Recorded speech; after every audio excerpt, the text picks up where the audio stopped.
ai wallahi tallahi tun namijin da ya sake min karfe ya dame ni da karfi da yaji billahi lazi sai azzakarin shi ya tashi daga aiki duniya da lahira sai ya lalace ya daina aiki na rantsi miki da Allah Allah kiyaye asarar rayuwa kai ka kasance mazinaci baka da yancin kanka wannan ya danne ka wannan ya danne ka wannan ya ego gumi ya haɓa maka wannan ya ego gumi Allah ya sauke wallahi yanda nake da shegen tsantsamin nan ma haka wai wanda an bura uba yan ko yake je na cewa da uwar kuɗi na a jiki danne karo ya je ba ta danne ta yana tsamin yana tsamin kaza yana kaza ga yana kinga bari ki ji bari ki ji ni abin da yasa na tsani zina ita zina kinga ga zinubi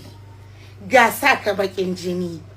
ga karya talauci ga rashin nasara ga zunubi abun Allah ga ka ta boye kenan in zaka aikata me zafi abada Allah abin yayi crowd din zina yayi yawa mana ba yayi yawa istuwa ya bada Allah idan na ce idan na je Saudiya ba zan je fushe dan ba shine ake min maganar banza a nan gurin to tunda haka ne misali tunda kike a cikin rayuwarki tsakaninki da Allah kin taba ganin yar kwaltar da ta je Saudiya ta dauki dutse ta je fushe dan kin taba ganin ta yar kwaltar da ta dauki dutse ta je fushe dan aka yi mata hotuna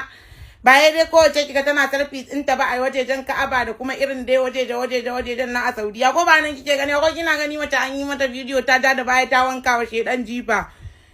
kawai ni shikenan dan kawai ni ce nace ni ba zan je fushe dan ba idan na je Saudiya shine ya zama abin laifi ko wani a bashi ra'ayi kukan taki kowa da abin da ya karbe shi ni zan je in ya addu'o'i na in yi abubuwan da suke gabana da saurarrakin su in yi wannan ra'ayi ne kuma abin da yake zuciyata ne na fito na faɗi ni dai ba zan jefa ba ke ma tsinanniya to ai yasa ga nan kin kasa samun kuɗin motar ma da zaki koma cikin garin zaki koma gida ki koma Kano saboda kin juya wa shedan baya ai gaskiya ce na faɗa. Ai wallahi duk wata ta juyawa shedan baya a cikin mu tana ruwa akwai shegen da yayi sani yana nan faɗi gaskiya ina son in faɗi gaskiyar magana Allah ba bisin ya faɗi gaskiya. Allah ya bala da'u asibitin da shedan juyawa ce nan komai ya ƙare. Ku da ana nuna ba a tuban Allah da Annabi ba.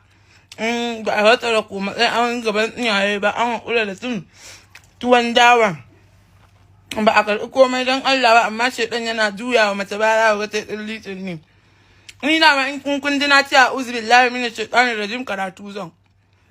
ne kadai yake cewa a'udhu billahi minash shaitanir rajim ai gaskiya ce wallahi su shedan ya juya baya na mota ma a dawo Kano shiru ya tsinan ya rubuta uba kace ba ki yaron rayuwa yayin da minista dan na ce sai na zan fara zuwa a can fada shedan dan a wannan yaya